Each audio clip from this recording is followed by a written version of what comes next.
Welcome everyone to the CareCast. I'm Brian. And I'm Matt. And today's topic is what we learned from making broken silence.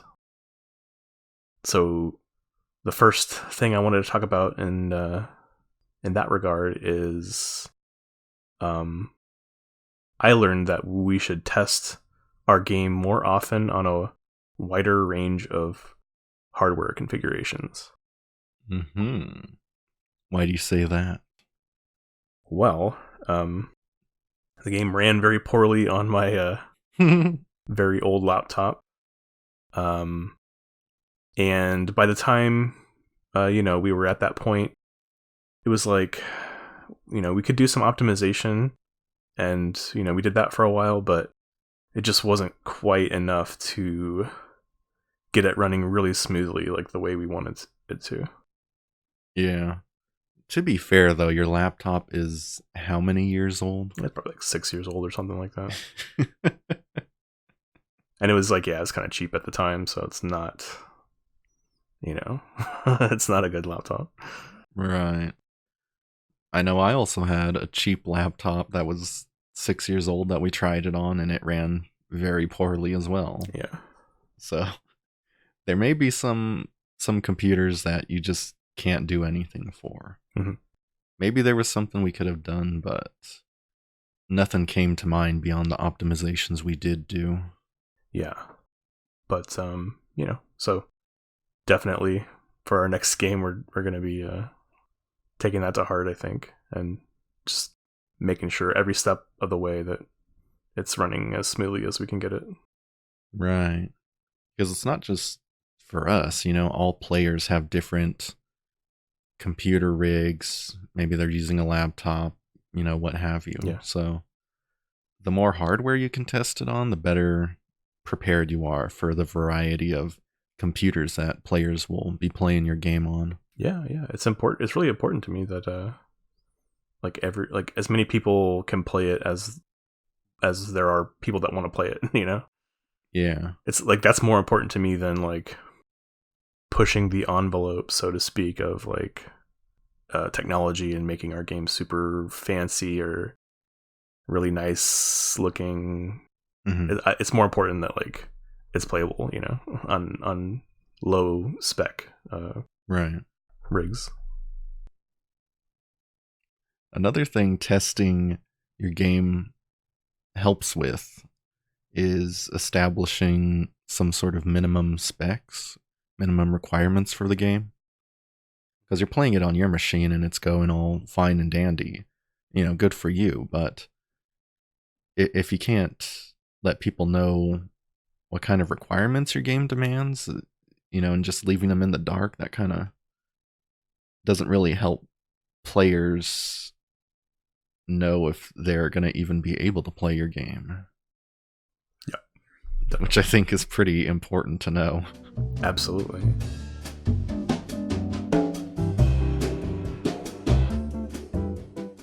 Speaking of minimum requirements, I came across an itch.io game that, didn't look like anything special. It kind of looked like a just small short horror game. But the minimum specs for it were a GTX 1060, an Intel i5 7500 processor, and 16 gigabytes of RAM. And I'm thinking, what the fuck? Like, that's almost the specs of my rig for this fucking game. Wow. Damn, I didn't know this was the Dark Souls of indie horror games. You know what? It sounds like to me, although this may not be the case, it sounds like those specs might have been that person's rig, and that's just so they just played it on they tested it on their own computer, and it's like, all right, this is the min specs because that's what I have, and they didn't test it on anything else, because it didn't have anything else available. You know what? You might be right. Yeah, it sounds about right. Yeah, which not everybody has access to 3, 4, 5 computers to test their game on, but it, kind of shooting yourself in the foot by saying your rig is the minimum rig.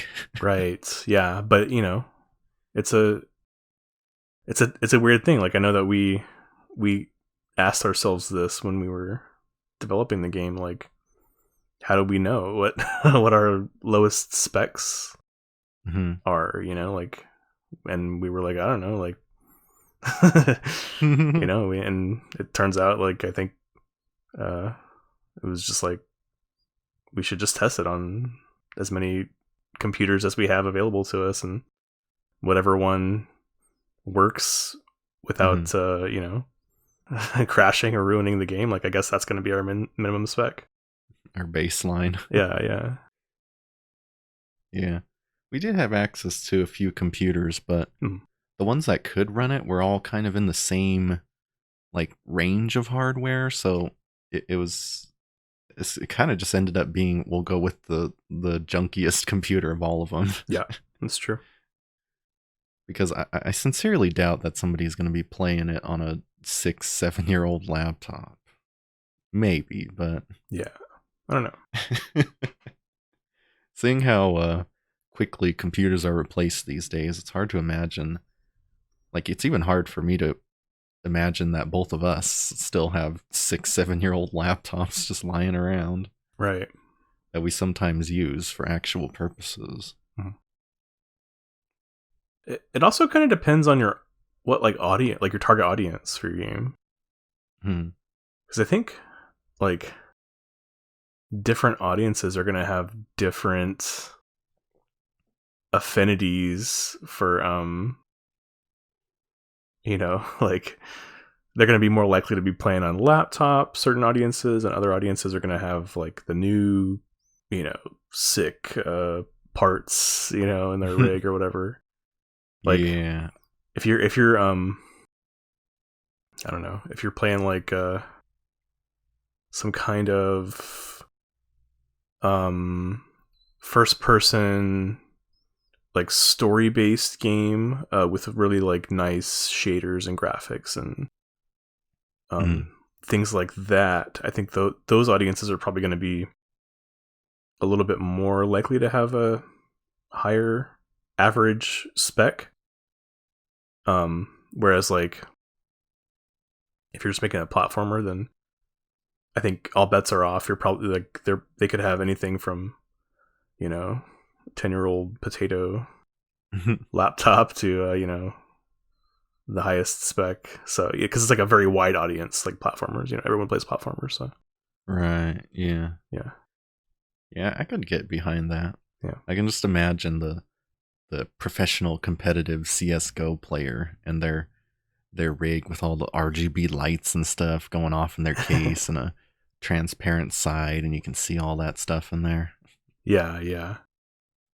And then you'll have the humble game player who likes to play some indie games and has it on a old little laptop. Right. Yeah, it's just something to consider, I just thought of it just now when we were talking about it, but it occurred to me that, like, you got to think about what your target audience is like gonna have in terms of hardware. Yeah, it's not gonna be 100% correct, but it's good to at least consider it, I think. Like, the whole figuring out minimum specs, I'm sure there's probably services that can do this for you. Maybe it's a group of people who have access to 100 different computers, ranging from the lowest junky computer all the way up to the highest end thing. And they can kind of benchmark your game with all these different computers and then give you a spec sheet for what they think the minimum and recommended should be. That would be awesome. Yeah, it's got to exist somewhere. But if you don't have access to that, then even trying it on just a couple of different computers can get you much closer than GTX 1060 and 16 gigabytes of RAM. Also, I bet if you have a publisher, they probably have a QA department of some capacity that they're going to test your game a little bit and let you know what kind of specs you're looking at. Yeah. Or maybe these people who test it don't have multiple computers. but they just have one of every graphics card or something like that, and they just swap it out for every test and see which one breaks under the game's load and do it that way. Yeah, that could work. Just have a lineup of GTXs. God, that'd be so annoying though. Like changing it out, like playing it and then changing it out again. You probably have a guess of the best fit. You try that. You go one lower, you go one higher, and see. Okay, yeah, fair enough. What were the minimum requirements for Broken Silence other than a dedicated graphics card?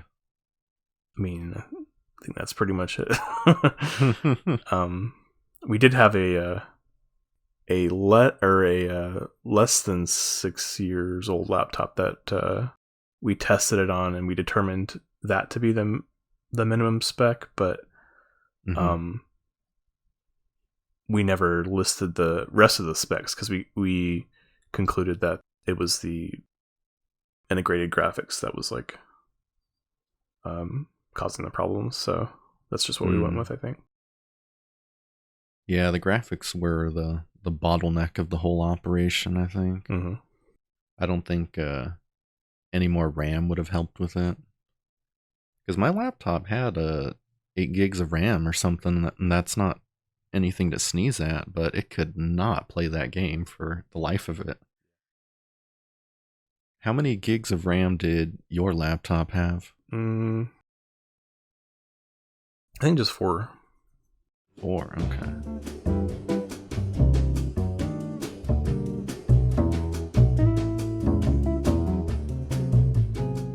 What else did you learn?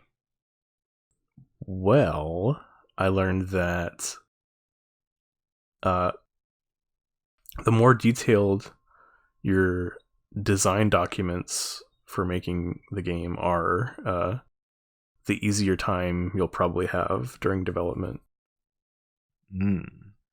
And to go into detail, so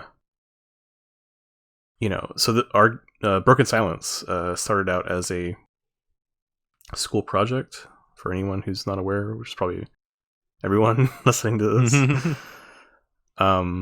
So, I mean, we had plenty of time, I would say, like, to think about the game and pre-develop it, or do stuff that would be important before actually starting development. But we did have some like issues where it would be more effective to just start implementing some of the systems like without going into super detailed design documents, like software design documents. Yeah, you can only plan so much before you need to bite the bullet and start doing something for the game. Right. Yeah, the more detailed your documents, like measuring twice and cutting once. Yeah, you could definitely draw that parallel. So, yeah, and that was kind of a consequence of it being a school project, and we needed to have, some visual novel systems in place, and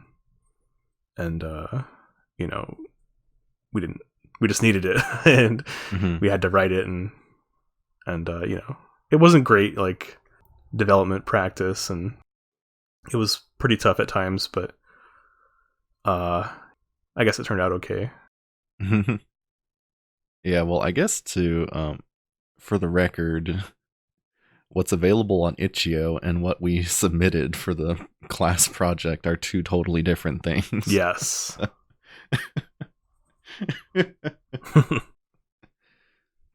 It's just funny to think back what it started as. Yeah. It really came a long way.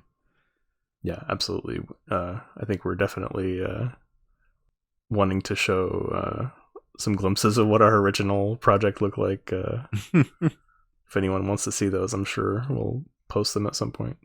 Yeah, that'd be funny to show. Yeah. So what goes into a good design document? Well, and I should specify, I'm not just talking about like a quote-unquote GDD, or game design document, if anyone is familiar with one of those things, but like software design. So, your game state machine, that kind of thing. Like, what state does your game go to and start in, and all that kind of thing. All that stuff that you learn in like software engineering. That's pretty important too.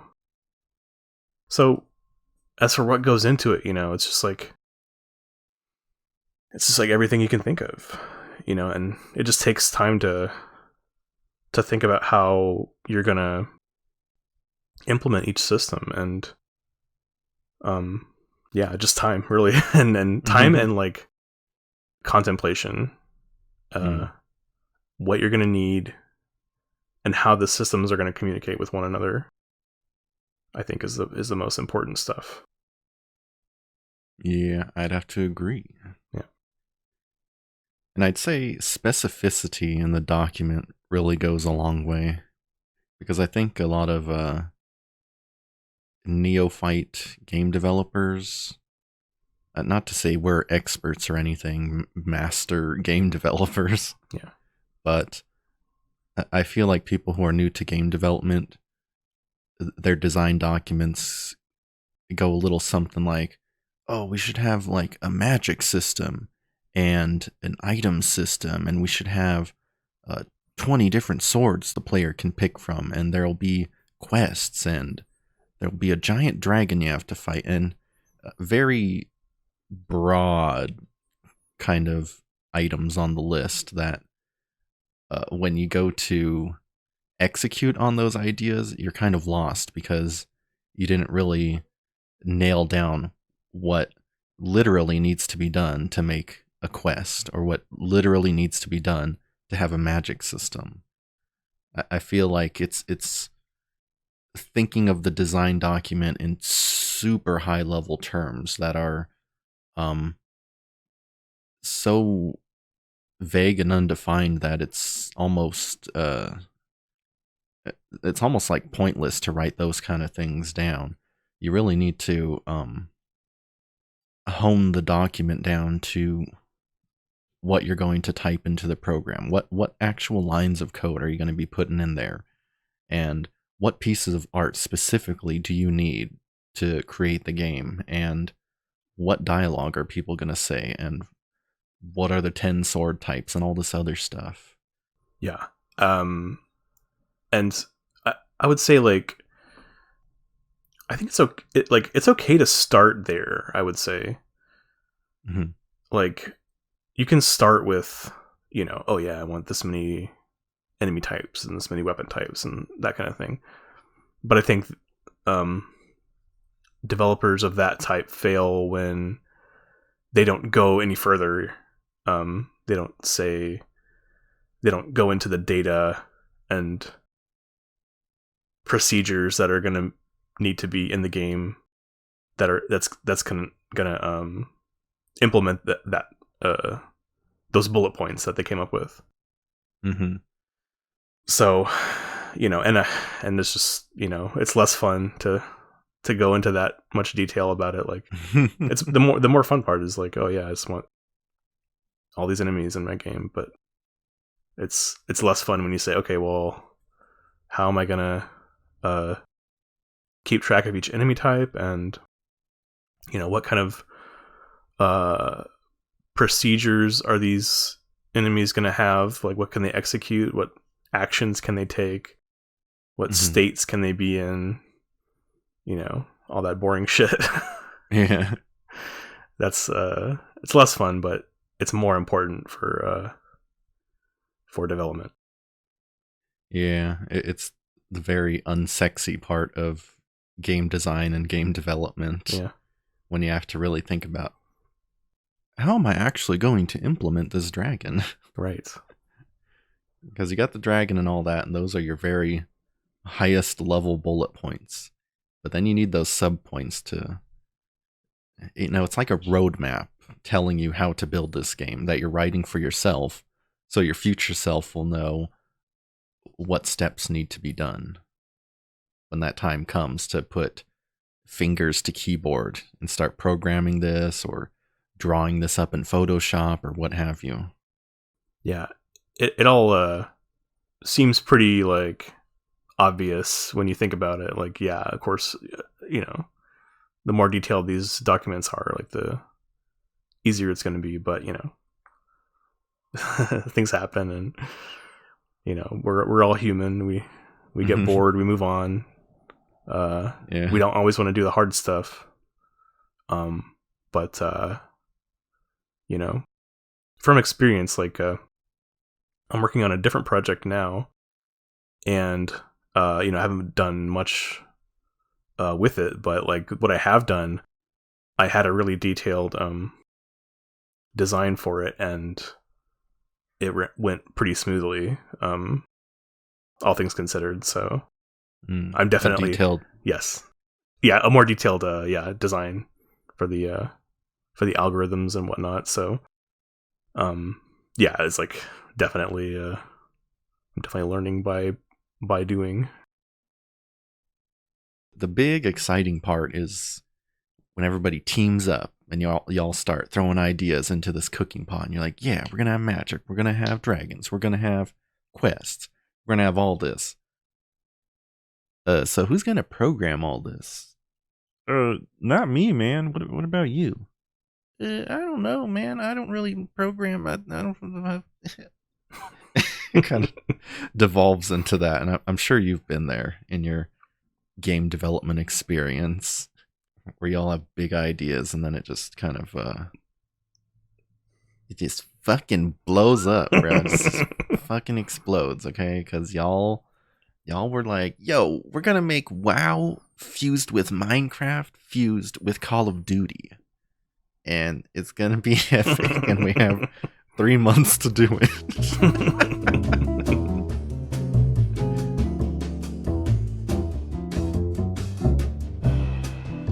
Yeah, so a good detailed document sounds really boring, but, stitch in time saves 9 and all that jazz. Yeah, you gotta do it. Well, you don't have to do it, but you should. You quote unquote gotta do it. Gotta. Yeah, just assume that you have to do it, because the game design document is kind of the standard for game development and presenting your ideas to somebody else. So it's probably just a good habit to start learning how to write these things up and writing them up well, and you'll be set for any professional interactions you might have with a publisher or another dev team, something like that. Yeah, it's a little weird, to maybe some people who aren't used to jotting their ideas down in like a cold and like itemized manner, thinking about, but it's been very important to think about games in that way, because I mean, games are a collection of ideas, but you also like you gotta have those assets, and you gotta know what the assets are in order to get them all done. So you gotta write it down. Yeah, this is all not to say you need a game design document for a jam game or something like that, but any game of a consequential length would do well to have a game design document. I think that's fair to say, yeah. Or if you're making just a simple Pong clone, okay, you don't need a GDD. You could still practice writing one by writing one for a Pong clone. Granted, it'll probably only be a single page, but you could still get some practice in.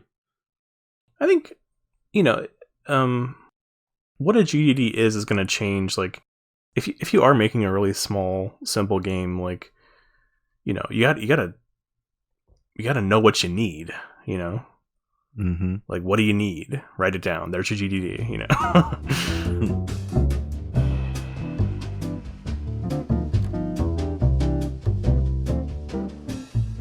If you have to deal with contract workers at all, then GDD really comes in handy. Oh yeah.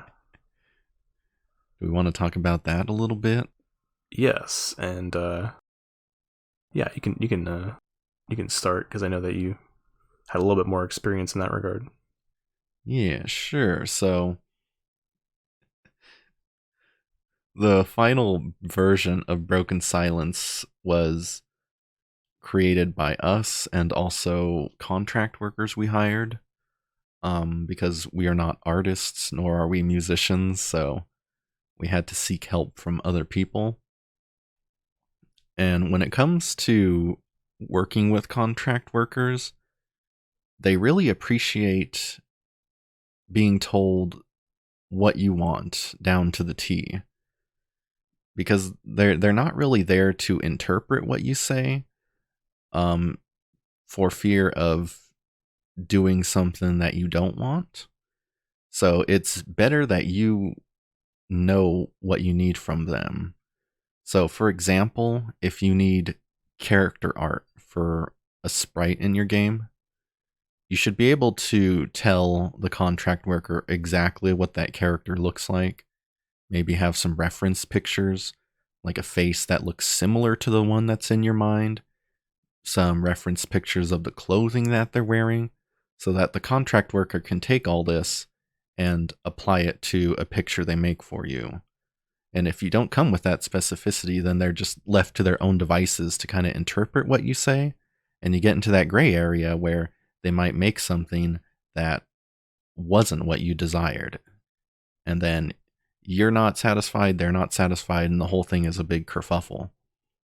So the more specific you can get with your GDD and anything you need from contract workers, the better equipped you are to relay to them what exactly you want from them.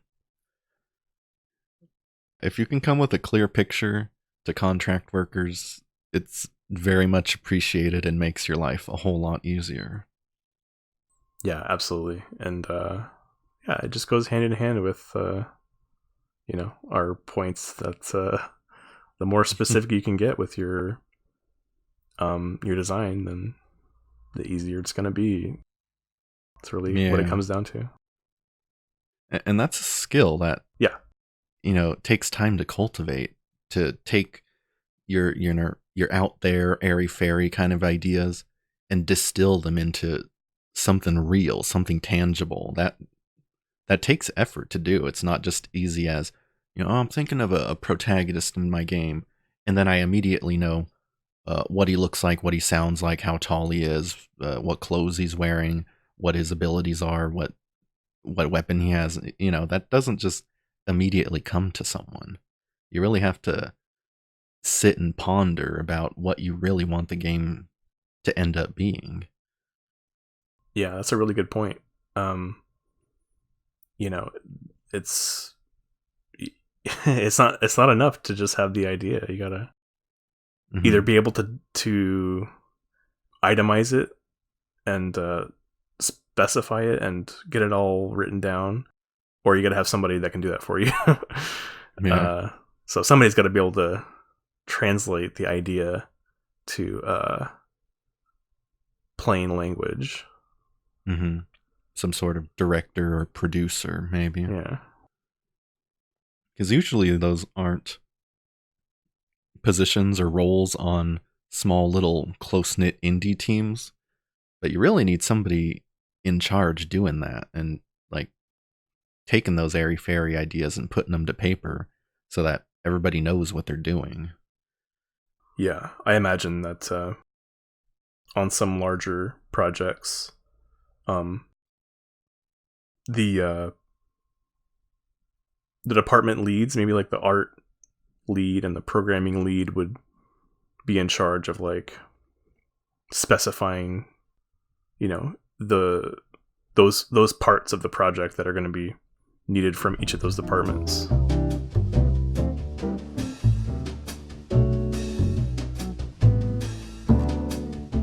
So, anything else you learned? Yes. That would be that I should Google solutions before creating them for problems that I encountered during development. So what do you mean by that? Well,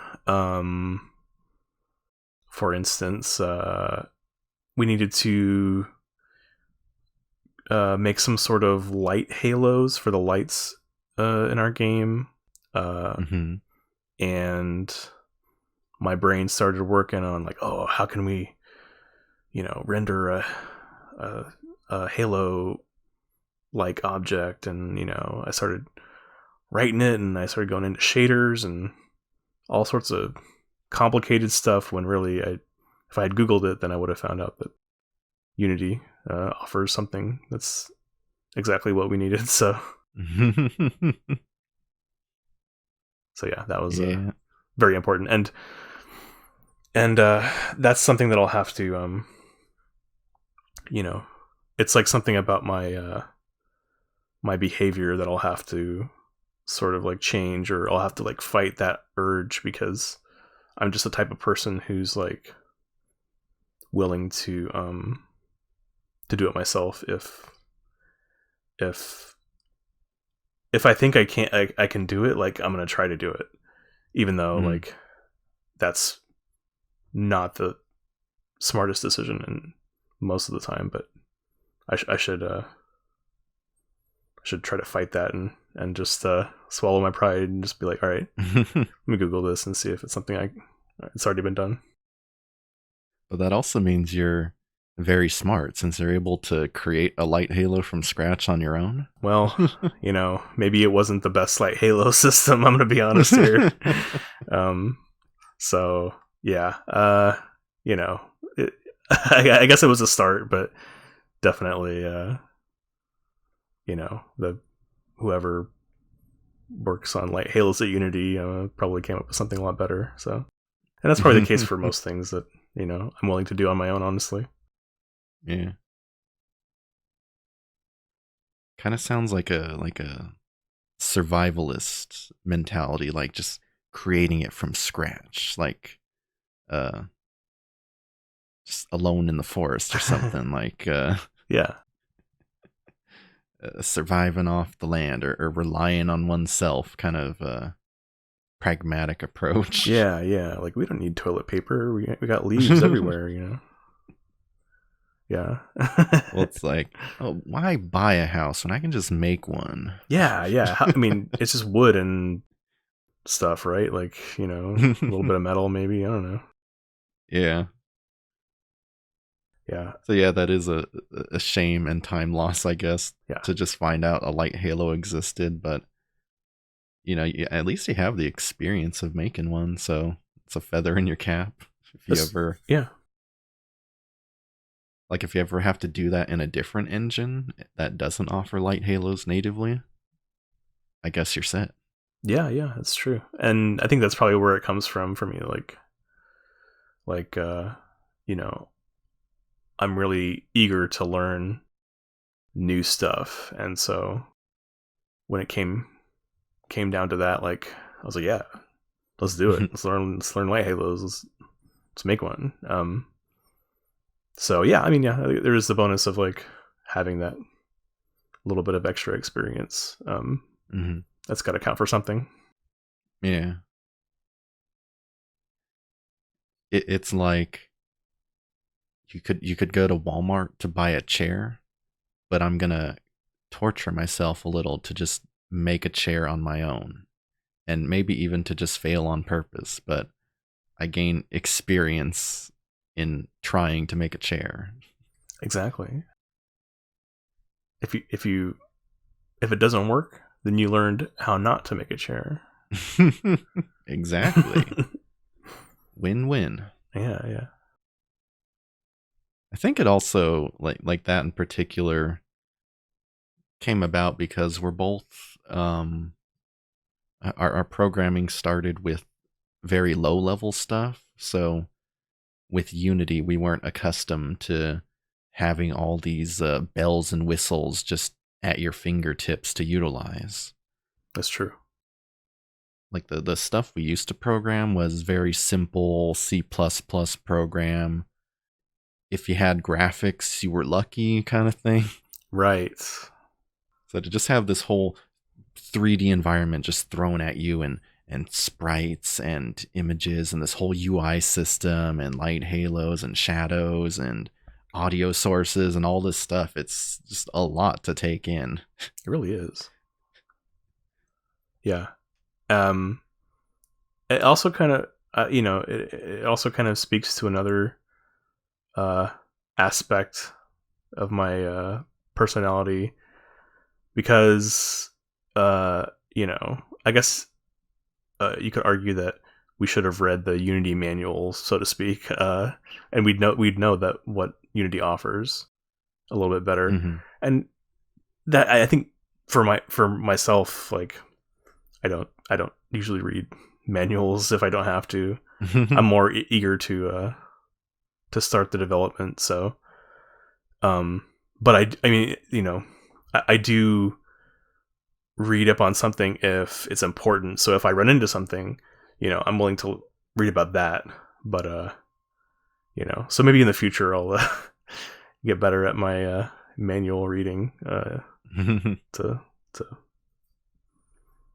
mitigate that sort of thing. Well, if you told me or anybody told me that you read the entire Unity manual, you're lying, basically.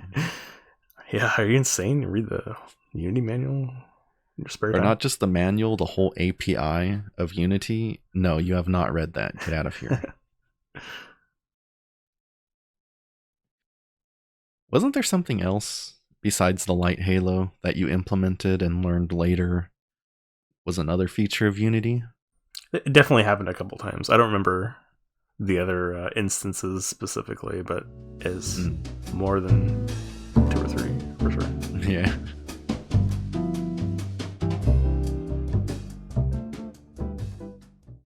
Well, I kind of learned and kind of always knew, but it really hammered the point home that players of your game, of any game, they only will really care about the results of the game, and they will care little, if any, about the process that went into making the game.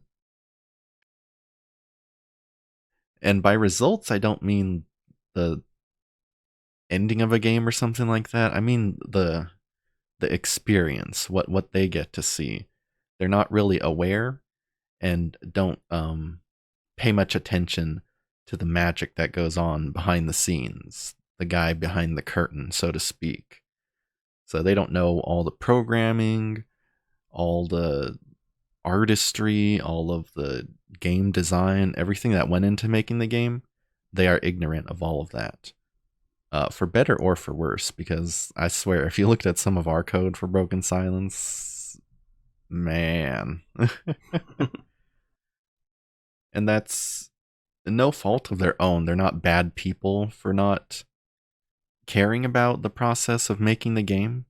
It's like if you went to the store to buy a loaf of bread, you really don't care about what blood, sweat, or tears went into making that bread.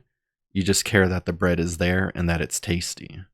The same goes for video games. They're somewhat a commodity. So unless the player is very interested in the lore and the development side, they're just going to look at the game for what it is and evaluate it based on what they experience. Yeah, that's it's another thing that kind of seems like obvious, because we've all, we're gamers, we play video games. Mm-hmm. We don't necessarily think about how it was made when we're playing it. But I mean, now we're seeing it from the developer's lens, and we're noticing that it's just how it is. It's two ends of the process. Like, on the one end we have the developer, and we have the consumer, the player, Mm-hmm. and it's like it's like a one-way street, it's like a one-way path. Yeah. The developer, the game goes down the path, ends up in the player's hands. They got what they want. The developer got what they want. They release the game, and really they don't care about how it got there, really. Yeah. It's a very blunt way of looking at it, but like people who play games, they're not thinking about who lost sleep over the game development or who had to work crunch time in a miserable environment for this game to come out. They really don't consider these kinds of things, so they won't have the same investment as you do when you make your video game. So that can be both a good and a bad thing, because in a good sense, the player is unaware of all the super minute imperfections that you see in your own creation. We tend to think very critically of stuff that we make, or at least I do, but it seems pretty common from what I can tell, is that we overjudge things that we make.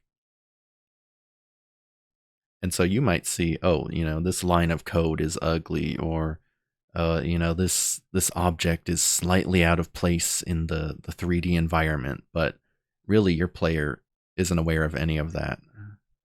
So they're not there to harshly criticize it as much as you internally criticize yourself in your game.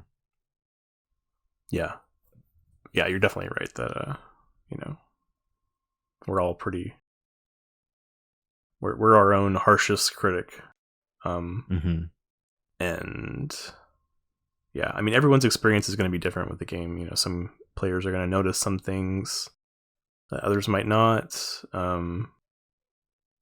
But you can't expect that everyone's going to all have the exact same experience. So what you're obsessing over might not be anything that anyone ever even notices. Yeah. Or maybe they notice it, but they don't even care. It's not a big deal to them. But to you, you think that it's a big deal to them, so you're freaking out. But really, the freak out was for nothing, because they thought it was fine. Yeah. But in a bad sense, I guess, the player will probably never love the game as much as you love it, because you're so invested in it. You developed it. You spent your time, your money, your resources, your what have you in the development of this game. And the player will never really sympathize with that fully. So if they play the game and they just don't like it and say, oh, that wasn't very good, I'm just going to delete this and move on. You can't say, no, I worked so hard on this. How dare you? Just delete my work and move on. Like, you can't knock them for just moving on, because they're there for the game. They're not there for you, the developer, really.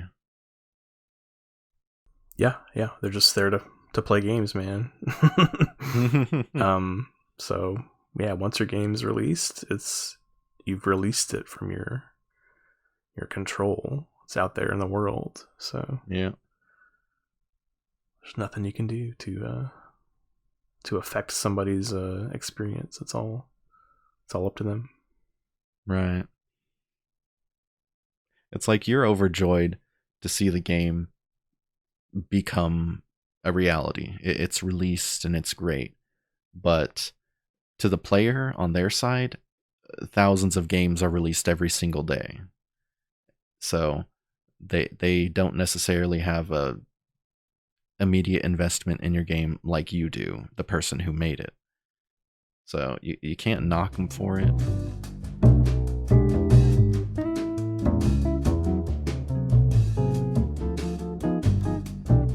Since the person is so invested in what they made, usually they may not always be invested. If you work for a AAA studio and you worked as a one of 200 programmers on the game, maybe you don't have the same connection to the game as somebody where it was just a 3-man team working on a game and you guys finished it and you did it. There might not be that same connection. But usually with indie games, there's a deep connection between developer and game. And so if you can offer words of encouragement or feedback on the game, like, that really makes the developer's day, I think. It does for me, at least. Whether it's good or bad, I like to see people playing the game and giving me their feedback so that I can take it, hone my skills, and make better games in the future. Yeah, it's really an amazing, like, overwhelming experience to watch someone play your game or get feedback from them. It's like really rewarding. It's hard to put into words, really, but it's it's one of my favorite parts of being a developer so far. Yeah. I mean, it's better. It's great if they really liked the game, but I'm equally as interested in the people who didn't like the game for whatever reason, because maybe it's something I overlooked, or people who played the game and really liked it overlooked. Both types of feedback can be very useful. Yeah, and when you work on something for so long, you sometimes you lose sight of what it means to other people because it's become so personal for you. Mm-hmm. So it's also helpful because when you put it in someone else's hands, it's like you can kind of take a step back, maybe for the first time, if you've been like focusing on this one project.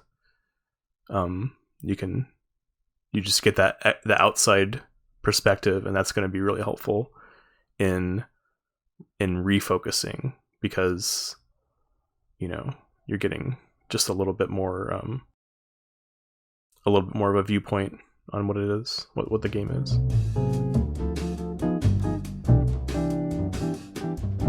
I also learned you can't predict how hard or easy a game will be. You can make your best guesstimate, but it's not going to apply to everybody. So I saw a couple people struggled with some of the puzzles in the game. And, fair enough. Some of them were a little challenging. It was kind of it was difficult to do it all that we wanted to do in one single escape room, because we didn't want to make the puzzles too simple or too easy, because then people would just steamroll the game. But we didn't want to make it impossible and then people never see the ending. And you only got one escape room to do this in. You don't have 3 or so where the first can be easy, the second can be medium, and the third can be hard. We had to kind of span the gamut of difficulty in one single escape room. Yeah, and it kind of ties in with one of our earlier points about everyone's going to have a different experience, and everyone's experience is going to be different in some way. Right. And every single player is going to have like different tendencies on their play style. Like, are they going to be more or less likely to read the archive entries or the clues, and how much are they grasping the solution to the puzzle. So, yeah, we just had to kind of take our best shot, I guess, and say, okay, well, most players are gonna be able to figure this out, we think. So I guess it's fine to leave it like this, even though we kind of knew that, like, some players are gonna have trouble in certain spots, but Mm-hmm. but I think it's okay. Uh, we did make the guide eventually, so because we our last podcast we discussed the question of whether everyone should be able to beat our game, and we kind of concluded that, like, we do want as many players to get to the end as possible. So Mm-hmm. so it was important to us. Yeah, I don't know. We just took our best shot, and hopefully it wasn't really that frustrating to most players. Yeah. And I could see somebody saying, well, why didn't you test the game? Which we did. We tested it with ourselves and with other people, but testing can only take you so far just because, like you said, everybody's has a different play style, has a different skill level, has a different level of patience. So you can't forecast every single player's experience, especially in a single room. So some people thought that the puzzles were extremely difficult, but then other people thought they were very easy and simple. So the testing really couldn't have foreseen that. And it's like, who do you trust? Were the puzzles hard or were they not hard? It kind of puts you in a pickle as a developer. You have to take both with a grain of salt, I guess, because you can't just lean into either side, really. Yeah, I think we should look at, like, what did most people think, because I think that's the best representation of our target audience. If most people are saying, wow, this game is really, really hard, then we probably missed the mark and they were too hard. Mm-hmm. If most people are saying that they were a good level of difficulty, then even though we do definitely have people that had trouble, I think we were on the money. There's not to say there's nothing we can learn, nothing we can't learn from Mm-hmm. the other people's feedback, but just as, like, a general kind of thing, we can kind of take a step back and look at it, everything combined, all the feedback. Yeah. Yeah, you can't read into one feedback of the game, good or bad. If somebody says, "Oh, this is the best game ever and I loved every minute of it." That's great. It's very kind, but it shouldn't be the end all be all. You need to consider all opinions and viewpoints that people had on the game, because in a way they're all valid experiences of the video game. If somebody had trouble with a puzzle, then they had trouble with the puzzle. You can't just say, no, you didn't. It doesn't work like that. So you can try and make your best guess as to how hard your game's going to be, but in the end, the only way you're really going to find out if it was hard or not is to release it, which is kind of a catch-22, but them's the pickles of the pickle machine. Absolutely. Couldn't have said it better myself.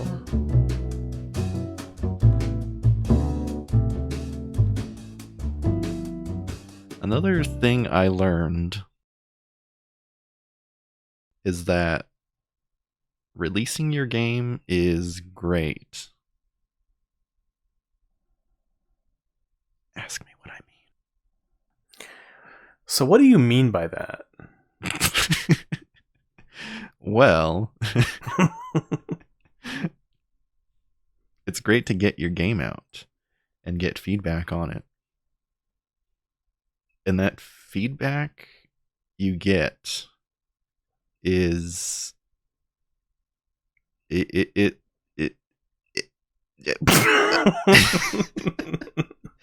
fuck, actually this point is stupid. God damn it. I don't fucking know. It's like the feedback you get from the game is the most useful thing that you could ever wish for as a game developer, because it helps you make better games in the future. You know, you can sit and read all the Gama Sutra articles you want. You can read all these articles or watch YouTube videos about, you know, top 10 indie developer tips and top 10 Unity tips. And, you know, that's great and all. That's great as a starting point. But in the end, it's not going to help you, like, just get this thing done and out the door. And like releasing the game like forces you to bite the bullet. Like you have to like nut up and just get the game out. You have to call it on the development. You have to make a very executive decision to say, I'm going to finish this game and I'm going to release it with all of its flaws, with all of its niceties. I'm going to put it out into the world and I'm not going to think twice about it.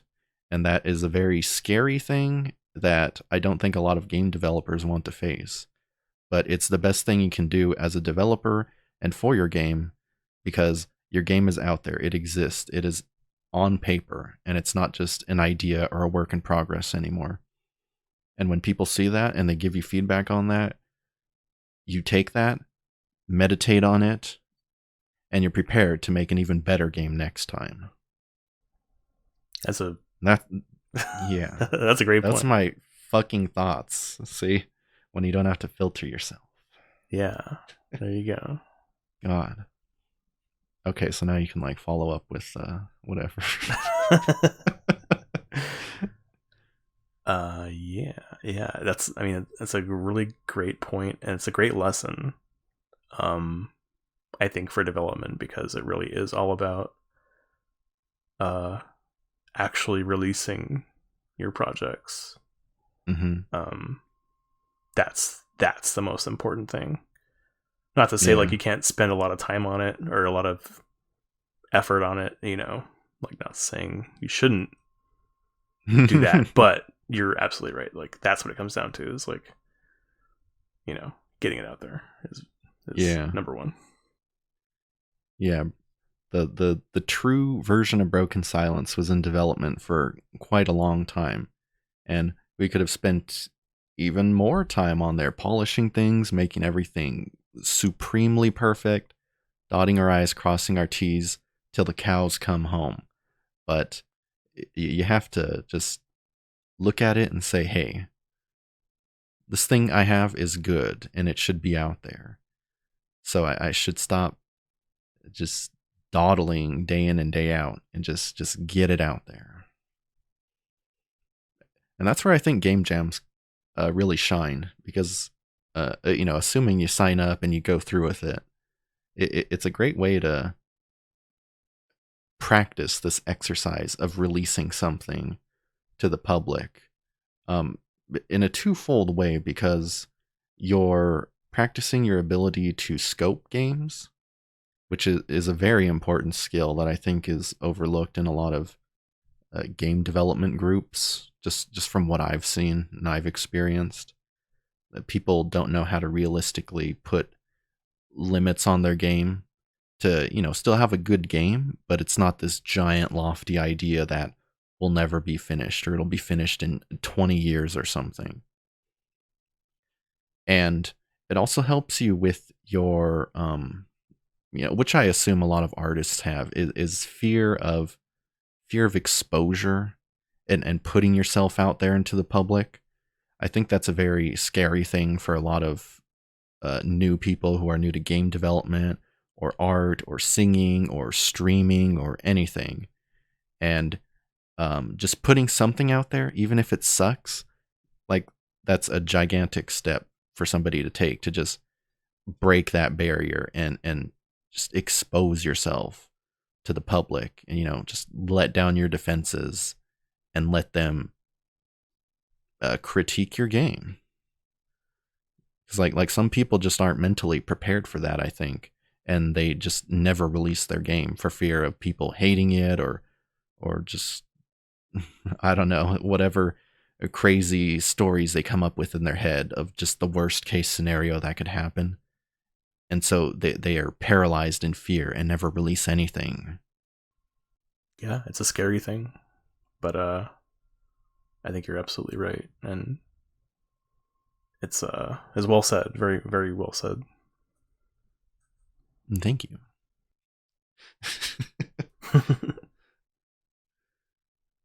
What about you? Do you have fears or reservations when you go to publish a YouTube video or start a stream or release a game? I don't imagine you do that every night, but yeah, I mean, absolutely. I think I'm no different than everyone else. Where when it comes to streaming or doing anything creative, I always before the fact and after the fact, I'm like, I mean, before the fact, I'm like, I'm not sure how this is going to go, and then after the fact, I'm like, I'm not sure how that went. Yeah, maybe badly. And that always tends to be the thing my brain responds with, is maybe badly. Yeah. And it's usually never as bad as people think in their mind. People are thinking, oh man, they're really going to hate my game, and I'm going to get banned from this website, and one of them's going to like track me down and assassinate me for my game being so bad, and oh my God, what am I going to do? And no, that doesn't happen. The worst thing is they'll say, this game sucked in a comment. Right. Because your imagination is very powerful, so it'll come up with a very crazy narrative to keep you safe from public opinion, I think. Yeah, absolutely. You gotta fight your imagination and tell it it's stupid for thinking. Well, okay, maybe not that, but yeah, you gotta be cognizant of these tricks that you're gonna be playing on yourself. Yeah, you got to stay level-headed in your expectations for people's reactions. Mm-hmm. You can't let your imagination run free.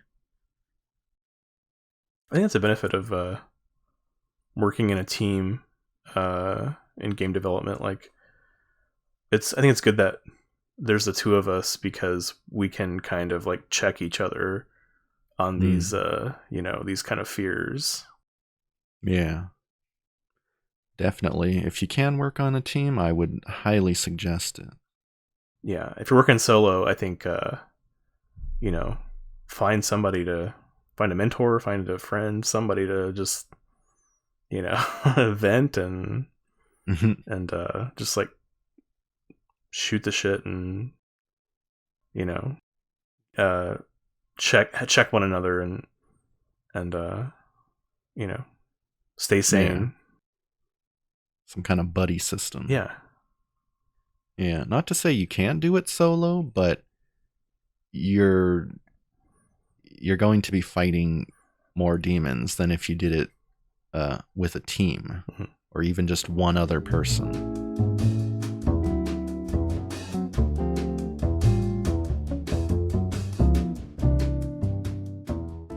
What else is good about releasing a game? Nothing. Oh, come on. There's got to be something. Releasing a game lets you work on other projects that you have in the works. Yeah. So there's that to it. Yeah, that's a good point. It's a big albatross lifted from your neck when you release a game. Yeah. So all that stuff before, that's true. But it's just a big relief putting the game out finally. yeah, just lets you move on physically, emotionally to the next thing. Yeah, to bigger and better things.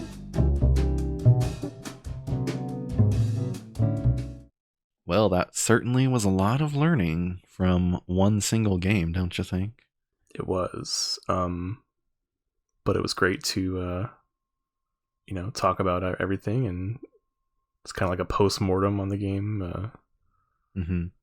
So I enjoyed it, and I learned a lot, and I hope people who listen to this got something out of it. Maybe they learned something too.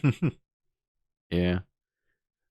Like how much I grew as a game developer from seeing this game from beginning to end, like I wouldn't trade that for anything.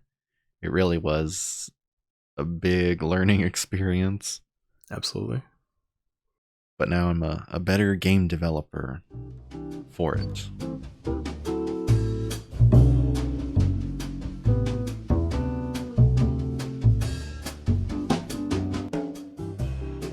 This podcast uses a song called Bossa Antigua by Kevin MacLeod, found at incompetech.com, licensed under Creative Commons by Attribution 3.0, and the URL for that license is creativecommons.org/licenses/by/3.0.